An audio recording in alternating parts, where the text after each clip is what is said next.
మన ప్రభువైన యేసుక్రీస్తు నామములో కూడి వచ్చిన ప్రతి ఒక్కరికి వందనాలు తెలుపుకుంటూ దేవుని యొక్క పరిశుద్ధ గ్రంథంలో నుంచి లూకా సువార్త 13వ అధ్యాయము 10వ వచనం మనం చదువుకుందామండి.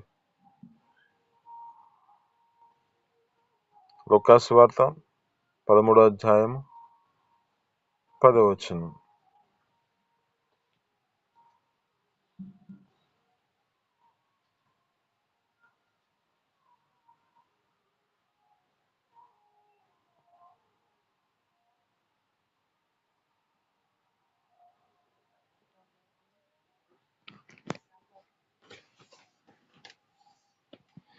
ఇక్కడున్న మాటలు జ్ఞాపకం చేసుకుంటే చదవలేని పరిస్థితిలో ఉన్నారండి ఒక్కరు కూడా.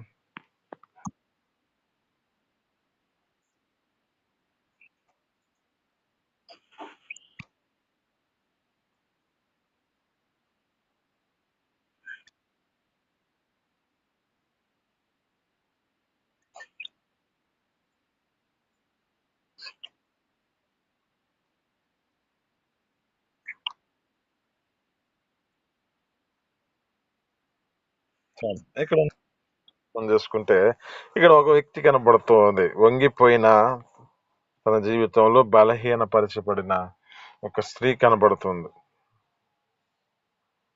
అయితే ఈమె యొక్క జీవితంలో కొన్ని అనుభవాలు మనం నేర్చుకుందాం. దేవుని యొక్క సన్నిధిలో ఒక వ్యక్తి తన స్థితిని బట్టి జ్ఞాపకం చేసుకుంటే ఆ వ్యక్తి యొక్క జీవితంలో లేఖనంలో చదువుతున్నట్లుగా ఆమె 18 సంవత్సరాల నుంచి బలహీనత చేత తన జీవితంలో నడిపించబడుతున్న పరిస్థితిలో ఉంది. అయితే ఈ మొదటి అనుభవంలో మనం జ్ఞాపకం చేసుకుంటే ఎంతకాలం మనం బాధలో ఉన్నా దేవునిని మర్చిపోయే స్థితిలో ఉండకూడదు. అంటే ఆ దేవునిని మర్చిపోకుండా మన జీవితాలు నడిపించబడే స్థితిలోనికి రావు. బాధాకరమైన పరిస్థితులు ఉంటాయి. ఆయన మన జీవితాల్లో ఏం చేయబడాలంటే కొన్ని సమస్యలకి పరిష్కారాలు సంవత్సరాలు గడిచిపోతున్న పరిస్థితి ఉంటుంది. ఆయనను ఏం చేయాలంటే నువ్వు ఎన్ని బాధలు వచ్చినా ఎన్ని శ్రమలు వచ్చినా నీవు ఆ దేవుని యొక్క సన్నిధిలో ఏమాత్రము ఆ దేవునిని మర్చిపోకుండా నడిపించబడవలసిన స్థితిలోనికి రావాలి. ఈమె యొక్క స్థితిని గుర్తు చేసుకుంటే ఈమె యొక్క జీవితంలో సంవత్సరాలుగా తన యొక్క స్థితిని బట్టి వంగిపోయిన బలహీనపరచబడిన ఆ యొక్క స్త్రీగా కనపడుతుంది. కానీ ఏమాత్రం ఆ దేవుని యొక్క సన్నిధిని విడిచిపెట్టినట్లుగా కనపడుతున్నాం. ఆ దేవుని యొక్క సన్నిధికి నడిపించబడుతున్న స్థితిగా కనపడుతుంది ఆమె జీవితంలో. రెండవదిగా జ్ఞాపకం చేసుకుంటే ఒకటి ఆ దేవునిని మర్చిపోకుండా తన జీవితంలో వెంబడించిన వ్యక్తిగా కనబడుతుంది. 2 ఆమె యొక్క స్థితిని బట్టి ఆరాధనను ఏమాత్రం విడిచిపెట్టలేదు. అక్కడ అంటున్న మాట ఆమె సమాజ మందిరంలోనికి వచ్చింది అంటుంది. అంటే ఆమె బాధలో ఉన్నప్పటికీ ఆ పరిస్థితిలో కష్టం వచ్చినప్పటికీ ఆ దేవుని సన్నిధిని విడిచిపెట్టకుండా నడిపించబడుతున్న స్థితిలో ఉంది. ఒకటి దేవునిని మర్చిపోకూడదు. అలాగే ఆ దేవుని యొక్క సన్నిధిని ఆరాధనను మనం విడిచిపెట్టకూడదు. కొంతమంది తమ జీవితాలలో ఏం చేయబడుతున్న పరిస్థితులు ఉంటాయంటే ఏదైనా బాధాకరమైన పరిస్థితి వస్తే తమ జీవితాలలో ఏదైనా ఇంకా అది కొంతకాలం వారిని వెంబడించిందంటే ఆ దేవుడు ఏం చేయట్లేదు, ఆ దేవుడు సన్నిధిలో ఏ మేలులు లేవు అని తమ జీవితాలు ఎక్కడికి వెళ్ళిపోతున్న పరిస్థితులు ఉంటాయంటే దేవుని సన్నిధిని విడిచిపెట్టి ఎక్కడికెక్కడికో వెళ్తున్న పరిస్థితులు ఉంటాయి. కానీ ఇక్కడ జ్ఞాపకం చేసుకుంటే ఈమె యొక్క జీవితంలో 18 సంవత్సరాల నుంచి బలహీనపరచబడిన స్థితిలోనే ఉన్న ఆమె జీవితంలో దేవునిని మర్చిపోయినట్లుగాను ఆ దేవుని యొక్క సన్నిధిని ఆ దేవుని యొక్క ఆరాధనను మర్చిపోయిన స్థితిలోని కాను ఆమె రాలేదు. 3 అనుభవం ఏమిటంటే యేసు మన యొక్క స్థితులను చూస్తాడు, మన యొక్క జీవితాన్ని చూస్తాడు. ఎప్పటికైనా మన జీవితంలో ఒక గొప్ప సమాధానం కలుగు చేయబడుతుంది. ఇక్కడ జ్ఞాపకం చేసుకుంటే అక్కడ అంటున్న మాటలు బట్టి ఆమె యేసుని ఆ యొక్క జీవితాలలో పిలవలేదు, కానీ యేసే ఆమెను చూసి పిలిచినట్లుగా కనబడుతుంది. ఆయన కరుణ ఆమె మన జీవితాల్లో జ్ఞాపకం చేసుకుంటే మన యొక్క స్థితిని బట్టి మన యొక్క అవసరము ఏమిటో మన యొక్క జీవితాలలో ఏ పరిస్థితిలో ఏది అవసరమో మన దేవుడు మనలతో పలకరిస్తూ ఉంటాడు, మాట్లాడుతూ ఉంటాడు.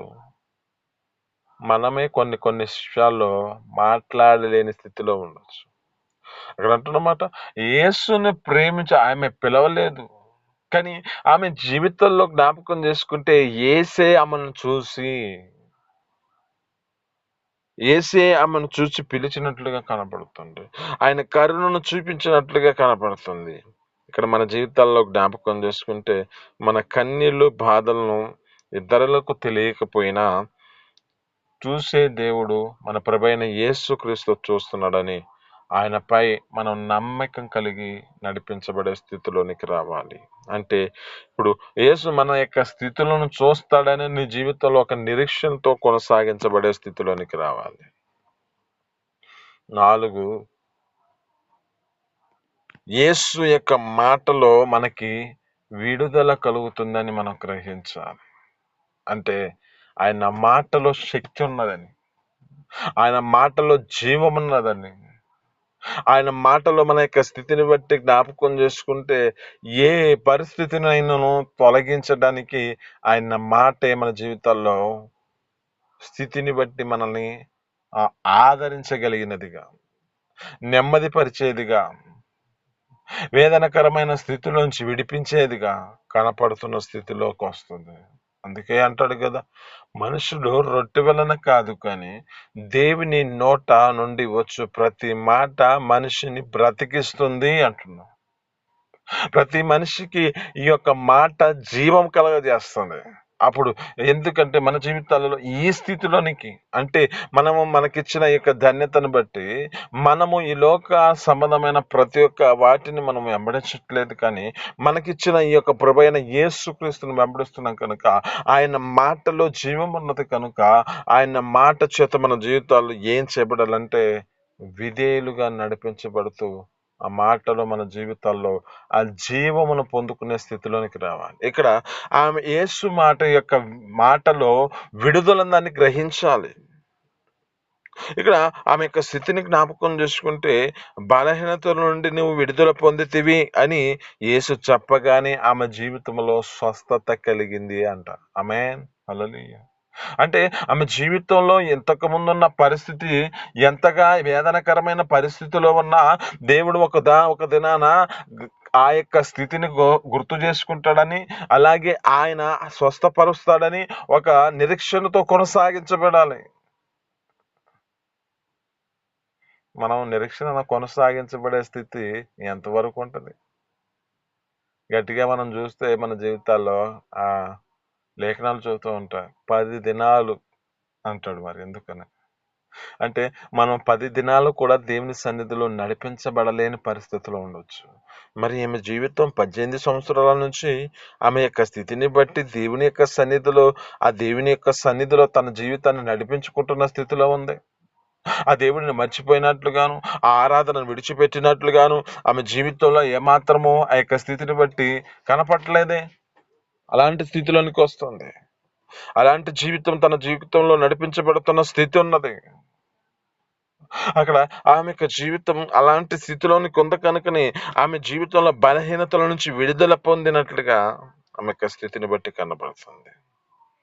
నీ జీవితంలో కూడా ఏం చేయబడాలంటే ఈ దేవుని యొక్క వాక్యం మన జీవితాల్లో బంధకాల నుంచి తెంచుతుందని, స్వాతంత్రం ఇస్తుందని, ఈ వాక్యం మన జీవితాల్లో విశ్వాసాన్ని మన జీవితాల్లో ఇంకా పెంపొందించే స్థితిలోనికి తీసుకొస్తుందని, నీ వాక్యము మీద నువ్వు ఆధారపడితే అది నీ జీవితంలో ఒక దినాన నీ స్థితిని బట్టి విడుదల కలగజేస్తుందని నువ్వు నిరీక్షణతో కొనసాగించబడాలి. ఈ వాక్యం మన జీవితాల్లో ఎంతగానో ఆదరిస్తుంది. ఎక్కడ ఆదరిస్తుంది? ఎక్కడ మన జీవితాల్లో ఆదరణ కలుగుతుంది అంటే మనము ఆ యొక్క యెరూషలేము అంటే ఆ దేవుని యొక్క సన్నిధిలో ఉంటే. అందుకే అంటాడు 66వ అధ్యాయము 13వ వచనం అనుకుంటా, యెషయా గ్రంథంలో అంటాడు, ఒకని తల్లి నేను ఆదరించినట్లుగా నేను మిమ్మల్ని ఆదరిస్తాను, యెరూషలేములోనే మీరు ఆదరింపబడుదురు అంటాడు. ఎక్కడ ఆదరణ ఉంది? దేవుని సన్నిధిలో ఆదరణ ఉంది. ఎక్కడ నీ జీవితంలో నెమ్మది కలుగుతుంది? దేవుని యొక్క సన్నిధిలోనే ఆ నెమ్మది కలుగుతుంది. ఎక్కడ నీకు స్వస్థత కలుగుతుంది? నీ జీవితంలో దేవుని యొక్క సన్నిధిలోనే ఉంది. మరి ఆ దేవుని సన్నిధిని నిర్లక్ష్యపరుస్తున్నావా?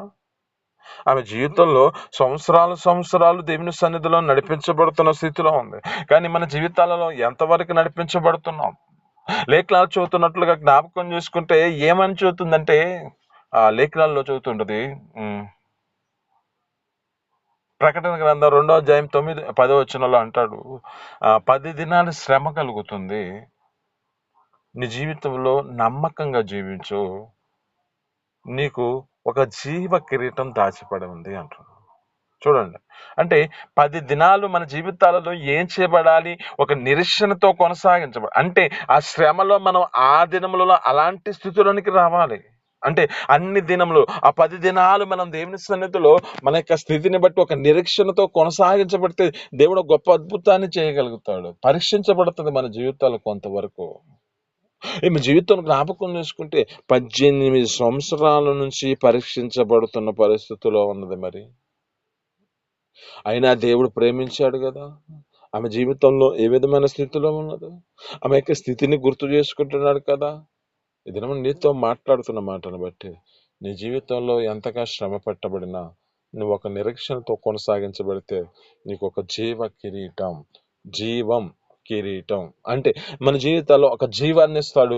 మనకు కలిగిన కిరీటం ఒకటి ఉండదు, దాచబడిన కిరీటం. నీకు ఆ జీవమును అనుగ్రహిస్తున్నాడు. ఈమె జీవితాల్లో జ్ఞాపకం చేసుకుంటే ఇంక ఏమాత్రం తన యొక్క స్థితిని బట్టి ఏమాత్రం కృంగిపోయే పరిస్థితి ఉండకూడదు. ఎందుకంటే ఆమె జీవితంలో దేవుడే ఒక జీవాన్ని ఇచ్చేశాడు. ఆమేన్, హల్లెలూయా. 5వ అనుభవం ఏమిటంటే, దేవుని యొక్క స్పర్శ మనకి జీవితాన్ని మార్చేస్తుంది. యేసు ఆమె యొక్క మీద పెట్టగానే చేతులు ఆమె ఉంచగానే ఆమె వెంటనే నిటారుగా నిలబడిందంట. ఆమేన్, హల్లెలూయా. ఆమె దిగ్గు నిలబడినట్లుగా కనపడుతుంది. నీ స్థితిని బట్టి నీ జీవితంలో వంగిపోయిన స్వభావం నీకు ఉండొచ్చు.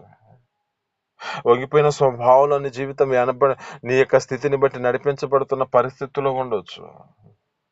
కానీ నీ జీవితంలో ఆ దేవుని మీద నువ్వు ఆ యొక్క స్థితిని బట్టి ఆ దేవుని యొక్క స్పర్శ నీ జీవితంలో తగలగానే దేవుడు గొప్ప అద్భుత రీతిగా నీ జీవితంలో చక్కగా నిలబెడతాడు. ఏ విషయంలో అయినా నీ యొక్క స్థితిని బట్టి ఏ బలహీనతలో నువ్వు వంగిపోయి ఉండొచ్చు. నీకు కలుగుతున్న ఏ యొక్క బలహీనత నీ స్థితిని బట్టి వంగిపోయిన స్థితికి తీసుకొచ్చిందో గుర్తు చేసుకో. అది నీ జీవితంలో డబ్బే కానీ, అది నీ జీవితంలో నీకు యొక్క స్వార్థపూరితమైన మనసే కానీ, అది నీ జీవితంలో నీ స్థితిని బట్టి మోసకరమైన హృదయం చేత నడిపించబడుతున్న స్థితిలో వంగిపోయే స్వభావాన్ని తీసుకొచ్చిందేమో. అక్కడ జ్ఞాపకం చేసుకుంటే మన జీవితాల్లో అక్కడ ధనవంతుని యొక్క జీవితాల్లో ధనం మీద మోసం పడే తన యొక్క జీవితంలో ఆ ధనం మీదే తన స్థితిని బట్టి దుష్టిందో కనుక అతడు ధనానికే వంగిపోయిన స్వభావం నీ జీవితంలో వేటి విషయంలో వంగిపోతున్న పరిస్థితుల్లో, వేటికి నీ జీవితంలో ఆ విధమైన స్థితిలో వంగిపోతున్న పరిస్థితి ఉన్నదో. కానీ ఇక్కడ జ్ఞాపకం చేసుకుంటే మనం ఆ దేవుని యొక్క స్పర్శ తగలగానే దేవుడు మనల్ని చక్కగా నిలబెడతాడు. ఆయన సన్నిధిలోనికి వచ్చిన మన జీవితాల్లో ఏం చేయబడాలంటే మన స్థితిని బట్టి ఆత్మీయంగా మన జీవితాల్లో మానసికంగా శారీరకంగా కాదు, కానీ మన జీవితాల్లో ప్రతిదీ దేవుడు మార్చగలిగిన దేవుడు మన ప్రభువైన యేసుక్రీస్తు.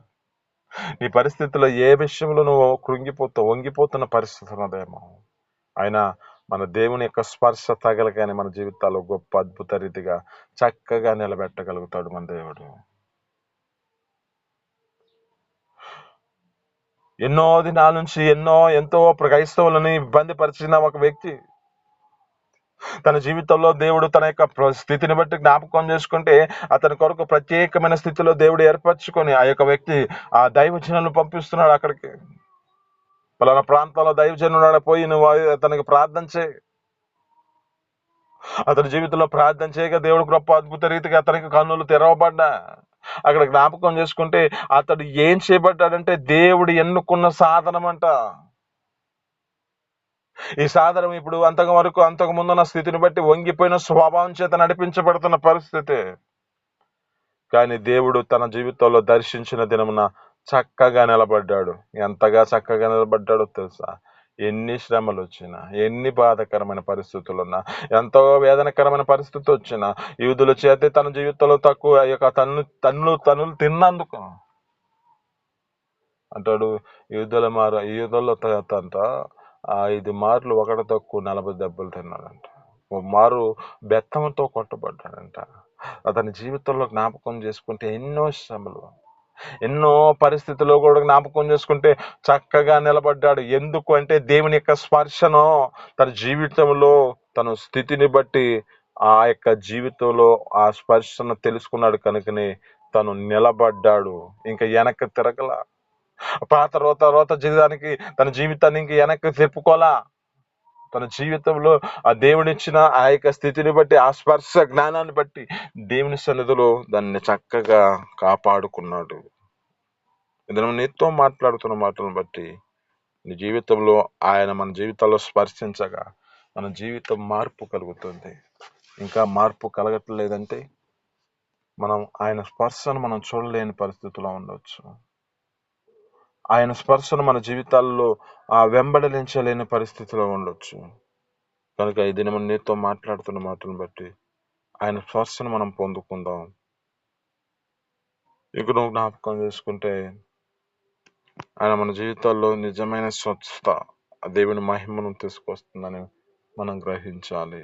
అంటే మన ద్వారా దేవుడు ఒక గొప్ప అద్భుత రీతిగా ఆయన మహిమార్థమై మన జీవితాల్లో కొన్ని పరిస్థితులు ఎలాంటి స్థితిలో ఉన్నా ఆ దేవుని ఎదుటికి వచ్చి మన జీవితాలను అలాంటి స్థితిలోనికి వెంబడించే స్థితిలోనికి మన జీవితాలు నడిపించబడే